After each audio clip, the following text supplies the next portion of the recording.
안녕하세요. 코시국에 결혼해서 결혼 1년 3개월 차 정도를 향해 가는 새댁입니다. 새댁이라고 말을 하면 집에서 새살림을 하고 있는 것만 같게 느껴져서 잘 쓰고 싶지 않은데요. 저희 시댁에서는 저를 하도 새댁이야 새댁라고 하며 주변 사람들한테 소개를 하는 바람에 이제는 제 입에 버릇처럼 달라붙게 되었네요. 어디 가서도 제 소개는 새댁이라고 하고요. 지금부터는 시댁에서 겪은 저희 하나뿐인 시댁에 대해서 사연을 적어보겠습니다. 시댁은 저희 친정하고 분위기가 굉장히 상반되어 있습니다. 아빠가 좀 더 무섭고 집안의 분위기를 꽉 잡고 있는 친정과는 달리 시댁은 시어머니가 분위기를 주도하는 분이셨어요. 그 어머님은 쏙 빼드닮은 우리 아가씨도 어머님 옆에서 꼭 한 몫씩은 거들었고요. 어머님이랑 아가씨는 둘 다 몸집이 정말 왜소합니다. 제가 키도 크고 등발도 좀 있는 편이어서 제가 같이 옆에 서 있기라도 하면 내 몸으로 낳은 자식들인 것만 같이 작게만 느껴지곤 했네요. 그래서 종종 아가씨도 그렇고 어머님도 그렇고 제 덩치를 가지고서도 놀려먹는 말을 내뱉곤 했었답니다. 자, 여기까지만 읽어도 어림잡아 저희 시모랑 아가씨에 대해서 아실 것 같죠? 결혼한 지 얼마나 되었다고 새 며느리인 저한테 덩치를 가지고 놀려먹으니 말이죠. 두 사람 모두 다 하나같이 말을 생각 없이 뱉어내는 편이었어요. 기분이 내키는 대로 툭 뱉으셔야 했고 그걸 가지고서 시아버지가 상처라도 받는 눈치를 보이면 왜 엄한 사람을 잡으려고 해? 라고 하면서 농담이었다며 분위기를 풀어나가려 하셨죠. 툭 던지는 그 돌에 맞은 사람 입장은 제대로 생각해주지를 않는 분들이셨습니다. 그러니 시아버지는 그 오랜 세월 동안 같이 살며 기가 죽다 죽다 끝내 펴지를 못하고 노년을 맞이하셨어요. 저희 남편은 그렇게 살지 않겠다며 발버둥을 치는 입장이었고요. 그리고 저는 시집을 와서 이 황당한 집안 분위기를 목격해가며 어떤 입장을 취해야 할지에 대해서 끊임없이 고민하는 처지였답니다. 처음 몇 개월, 아니 올 초까지만 하더라도 시어머니랑 시누이랑 크게 엮일 일은 없었어요. 저 결혼하고 나서 바로 신우가 결혼 준비를 한다면서 정신없이 바빴거든요. 남편이 장남이라는 이유만으로 시댁에서 남편 장가를 먼저 보내려고 한 바람에 연애를 그만하고 결혼하고자 했던 신우네 커플의 결혼이 조금 늦어지게 되었었답니다. 그리고 그 후 폭풍으로 신우는 빨리 결혼을 치러내겠다는 말을 반복하며 결혼 준비를 서둘렀죠. 실제 올 3월에 결혼식을 치르기까지 했고요. 손도 빠릿빠릿하고 결정력도 화끈해서 결혼 준비를 아무런 차질 없이 진행했던 신우였습니다. 그런 신우를 보며 대단하다 싶으면서도 한편으로는 왜 저렇게 일찌감치 오빠랑 같은 해에 시집을 가려 할까 싶었죠. 결혼이 특별하긴 하지만 언제든 할 수는 있는 거잖아요. 하지만 신우는 그렇게 급하게 시집에 가서는 결국 임신을 발표했답니다. 네, 혼전 임신을 했었기 때문에 결혼을 서둘렀던 것이었어요.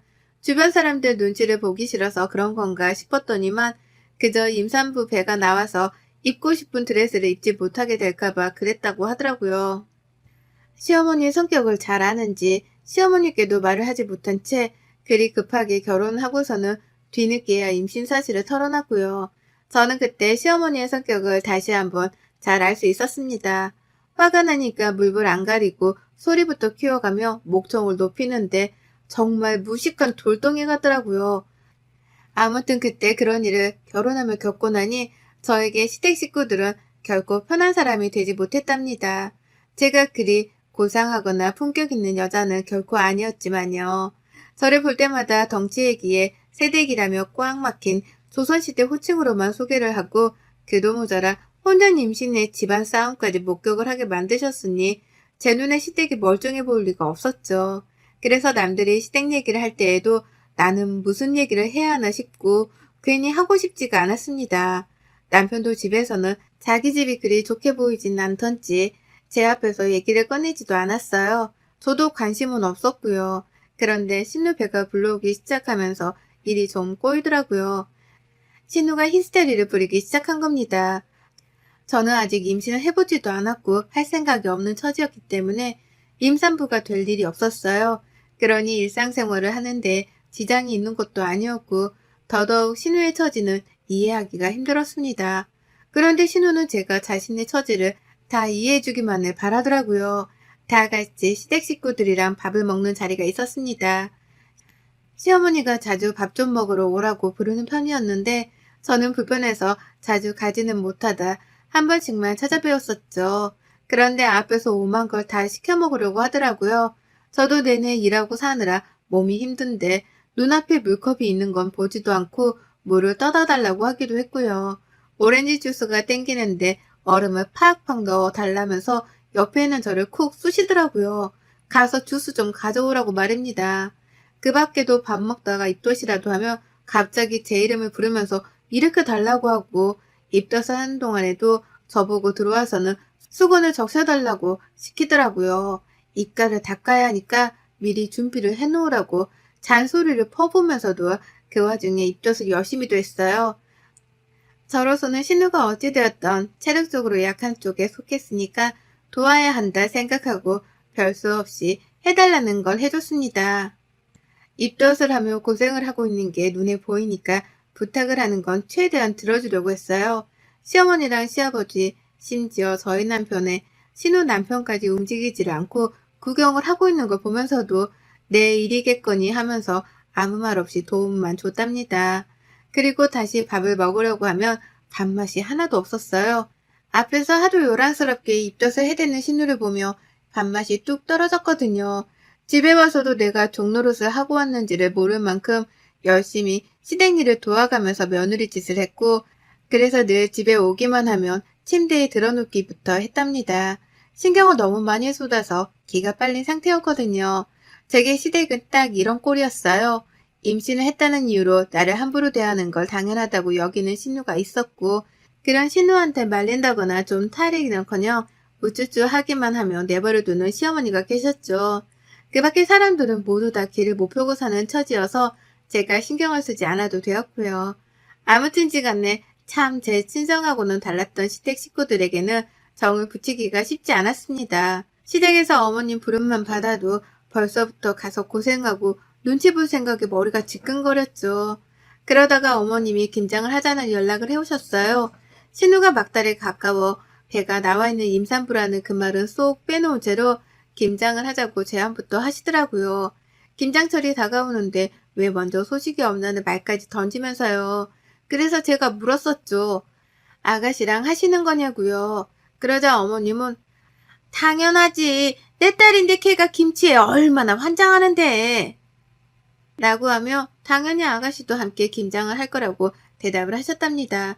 너무나 당당하게 당연하다는 듯이 말이죠. 그래서 저도 그 말에 곧장 대답을 드렸죠. 아, 네. 저는 저희 친정 어머님이랑 할 거라서요. 아가씨랑 맛있게 김치 담그세요? 라고요. 나도 내 엄마랑 김치를 만들 권리가 있습니다. 그래서 신우가 신모랑 김치를 담그는 것과 마찬가지로 저 또한 내 엄마랑 김치를 담그기로 했다는 말을 확실하게 전달했죠. 그러자 시어머니는 마지 못한다는 듯이 그래? 언제 하는데? 어디서? 몇 폭이나 담그는데? 라며 갖은 질문들을 꺼내셨어요. 어머님 입장에서는 다 알 필요도 없는 그런 쓸데없는 질문들만을 말이죠. 그래서 그냥 생각 없이 대답을 해드렸습니다. 친정에서 이모들이랑 다 같이 모여서 김치를 만드는 게 우리 집안의 일상이었고 그래서 이번에는 오래간만에 모여 그렇게 할 거라고요. 그러니 우리 집 김치는 필요 없다고 어머님이랑 아가씨 김치만 적당하게 만드시라는 말씀까지 두요. 중간에 어머님은 우리 아들이 그 집 김치를 잘 먹으려나? 입맛에 맞으려나? 라고 하면서 막 걱정을 하기도 하셨거든요. 그래서 저는 이런 말도 했습니다.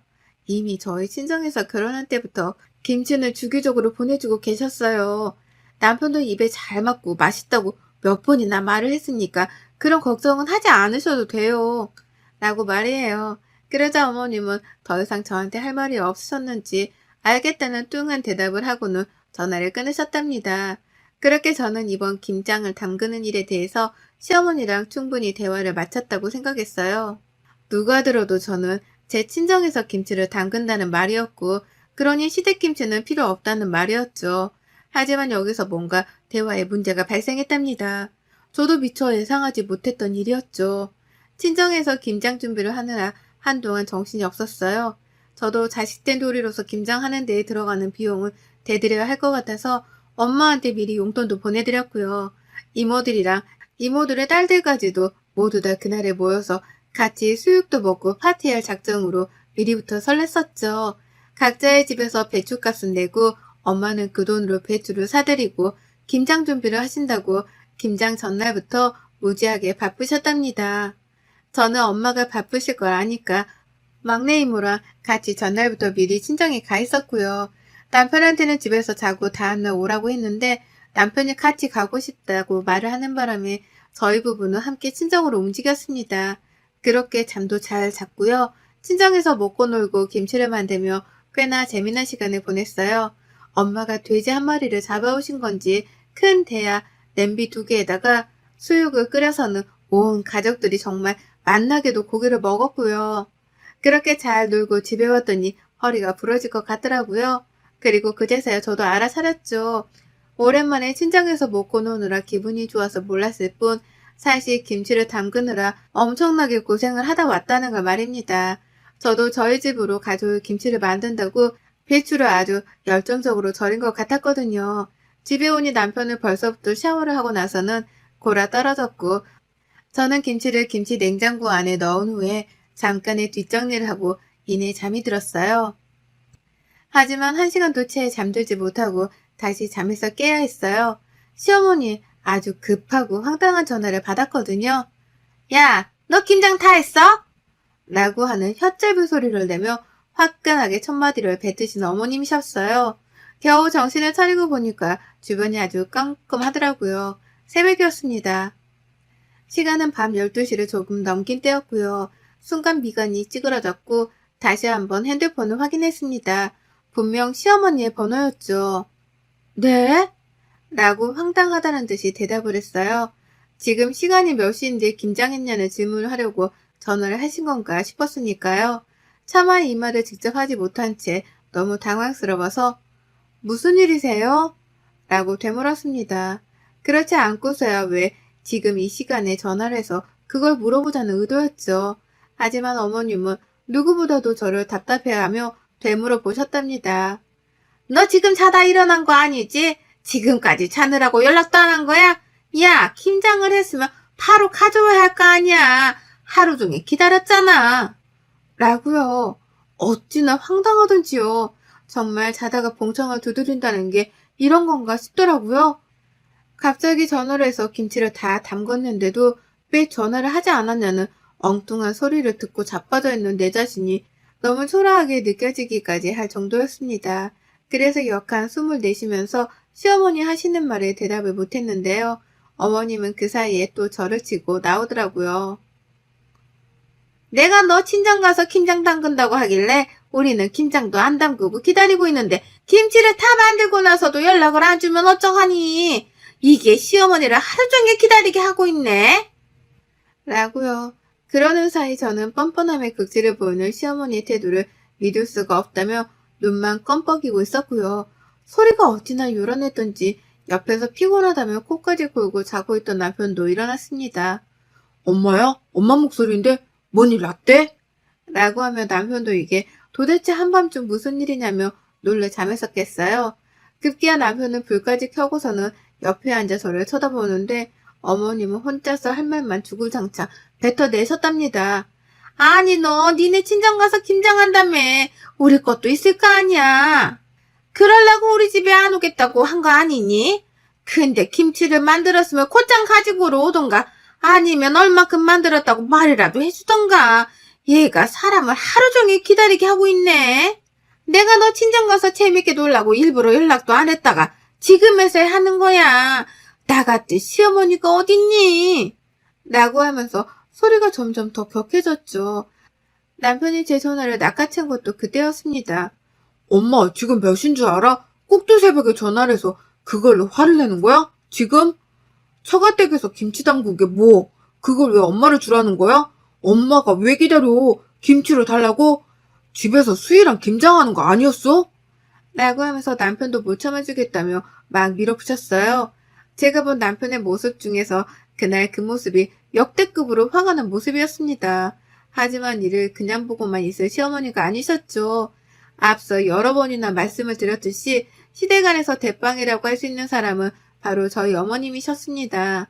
성질도 성질이지만 목소리 큰 것도 한 몫을 해서 누구 하나 싸움을 시작했다가도 찍소리를 못 내고 깨갱하곤 했어요. 그걸 스스로도 잘 알아서인지 어머님은 바로 소리 지르기를 시전하더라고요. 야, 넌 누가 엄마한테 그렇게 소리를 지르래? 라고 하면서 본인이 더 크게 소리를 지르는데, 이야, 정말 천하장사가 다름없더라고요. 그 순간에 남편은 제 눈앞에서조차 깨갱하는 모습을 보이면서 대꾸를 잘 못하고서는 누가 소리를 지른다고 그래? 라며 소심하게 반항을 했습니다. 그러니 시어머니는 깨갱한 아들의 모습을 눈치를 채고는 더욱 기고만장해져 소리를 지르셨죠.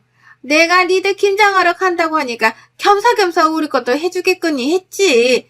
그렇게 많은 사람들이 김장을 한다는데 설마 사돈 김장도 안 담가 주실라나 싶었다. 안 담가 줬다 하더라도 며느리면 딱딱 알아서 시댁으로 보낼 김장 정도는 해봤어야지. 어디 버릇없이 지들끼리 김치를 담근 걸로도 모자라 시댁 걸 챙기지도 않고 올 생각을 해. 라고 말이에요. 평소 같으면 남편네 집안일이고 그러니 남편이 알아서 하겠거니 싶었습니다. 근데 정말 이건 아니더라고요. 내가 내 집 가서 우리 식구들이랑 김치를 만들 거니까 니들 김치는 니들끼리 만들라고 분명하게 말을 했는데도 불구하고 꼭두새벽에 전화를 해와서 왜 자기네들 김치가 없냐고 승질을 부리다니요. 이건 정말 억지에 가까운 말이었는데 그 억지를 너무나 당당하게 하는 걸 보면서 할 말을 잃었답니다. 그래서 저는 당장에 남편으로부터 핸드폰을 빼앗아 들었고 비록 얼굴을 마주보고 있지는 않았으나 아주 화가 단단히 났다는 자세와 표정을 취한 채 말씀드렸죠. 어머님이 김치가 먹고 싶으셨나 보구나. 그래서 초대도 안 했는데 김치를 얻어먹겠다고 지금 이 난리시구나. 라고요. 그러자 시어머니가 뭐가 어째? 라면 제가 비꼬는 이 말에 대해 기가 막히다며 언성을 높이셨답니다. 하지만 저는 이 타이밍을 놓치지 않고 재차 어머니께 물었죠. 그래서 몇 포기가 필요하신데요? 몇 포기를 먹을 건데요? 라고요. 그러자 어머님은 자신에게 김치를 주겠다는 소리인 줄 아셨는지 갑자기 목소리를 팍 낮추며 대답을 하시더라고요. 아유, 너도 참 진작에 준다는 말부터 했어야지. 괜히 내 승질을 건드려 소리까지 지르게 만드니 피곤하게. 우리 집 양반도 먹이고 네 시누이도 갖다 줄 거니까 8포기? 아니다. 딱 맞춰서 12포기 정도. 인당 3포기는 먹지 않겠니? 라고요. 옆에서 남편은 자기 엄마 치부가 보이긴 하는지 얼굴을 손으로 쓸어내리면서 제게 손짓했습니다. 화를 억눌러 달라고요. 본인이 봐도 지네 엄마가 이상한 거라니까 저한테 어떻게든 일방적으로 화를 참아달라는 소리였어요. 하지만 저는 시어머니랑 이판사판 뜨고 싶은 마음뿐이었고 그래서 다시 한번 물었죠. 정확히 몇 포기를 달라는 말씀이세요? 라고요. 그러자 시어머니는 짜증이 좀 섞인 제 말에 빈정이 상했는지 12포기! 라면 덩달아 짜증 섞인 말투로 대답을 하셨고요. 저는 그런 어머니께 말씀드렸습니다. 네, 12포기 도합 36만 원이요. 계좌번호 보내드립니다, 지금. 라고요. 어머님은 거의 2초 정도 말씀이 없으셨다가 물었죠. 뭐? 너 지금 나한테 돈을 내란 소리냐? 라고요. 네, 저는 시어머니로부터 꼭 돈을 받을 예정이었습니다. 친정으로 오고 가고 하는 데에 든 차비, 그리고 시댁으로 보낼 때의 들 차비, 혹은 배달비, 그도 모자라 제가 친정에 전날부터 가서는 친정엄마랑 고생을 한 몸값까지 포함을 해서 다 합치더라도 포기당 3만 원은 아주 저렴한 가격이었죠. 그리고 전 이 저렴한 가격을 시어머니께 아주 당당하게 요구했습니다. 포기당 3만 원이니까 계좌이체로 선지불을 해달라고요. 김치는 선지불된 금액이 도착을 했을 경우에만 보내드리겠다는 요구사항까지 덧붙이면서 말이에요. 당연히 이 말에 시어머니는 눈깔이 뒤집힌 사람 마냥 난리셨어요. 어떻게 그럴 수가 있냐며 말도 안 되는 요구사항이라고 말이에요. 어떻게 시어머니한테서 돈을 받을 생각을 하냐면서 거품을 물려하길래 저도 따끔하게 혼을 내드렸습니다. 어떻게 며느리랑 처갓집에서 뼈 빠지게 만든 김치를 거저 가져갈 생각을 하세요. 노동값을 지불하든지 노동값을 지불하지 못했으면 돈이라도 지불을 하든지 거지도 아니고 말이야. 라고 말이에요. 저의 마지막 말이 회심의 한 방이었던지 어머님은 또다시 정적을 만드셨습니다. 저로서는 너무도 익숙하지 못한 상황이었죠. 늘 떽떽거리면서 우겨대기만 하는 분이신데 갑자기 말을 안 하시니까요. 하지만 저도 더는 참고 속이기만 할 이유가 없었고, 무엇보다 밤 12시가 넘긴 이 시점에서 먼저 싸움을 걸어온 건 어머님이셨기에 똑같이 응대를 해드렸습니다. 예의도 저버린 채로 공짜를 바라지 말고 합당한 돈이나 노동값이라도 지불을 하라며 따끔하게 홍군형을 날렸죠. 누군 시간이랑 돈이 남아 돌아서 김장을 하루 종일 담그고 온 줄 아냐며 비아냥대는 혼잣말도 거침없이 쏟아냈고요. 그리고 나서 번호 보내드렸어요. 지금 보내주실 거죠? 라고 되물었거든요. 실시간으로 어머니께 카톡을 보내가면서요. 근데 어머님이 정말 말도 없이 전화를 툭 끊어버리셨답니다. 돈 달라는 말에 대꾸도 못하고 그냥 돈을 안 내고 김치도 안 받겠다며 전화를 끊은 거예요. 김치를 달라 또 전화를 해오실 줄 알았는데 다음 날이 되어도 연락은 없었고 그 길로 어머님은 다신 제게 김치를 달란 말 따위는 입에 올리지도 못하고 계시답니다. 저 또한 그냥 꽁으로 어머님께 김치를 넘길 생각 따위는 추워도 없고요. 어디 감히 며느리가 뼈 빠지게 만든 김치에 숟가락만 얹으려고 하는 건지 공짜 좋아하다가 며느리한테 평생 팽당할 수 있다는 걸 이번 기회에 뼈저리게 느끼셨길 바랍니다. 하여간 우리 시어머니는 시어머니라서가 아니라 정말 이해하기도 힘들고 이해하고 싶지도 않네요. 여러분의 생각은 댓글로 남겨주세요. 오늘도 시청해주셔서 정말 감사합니다.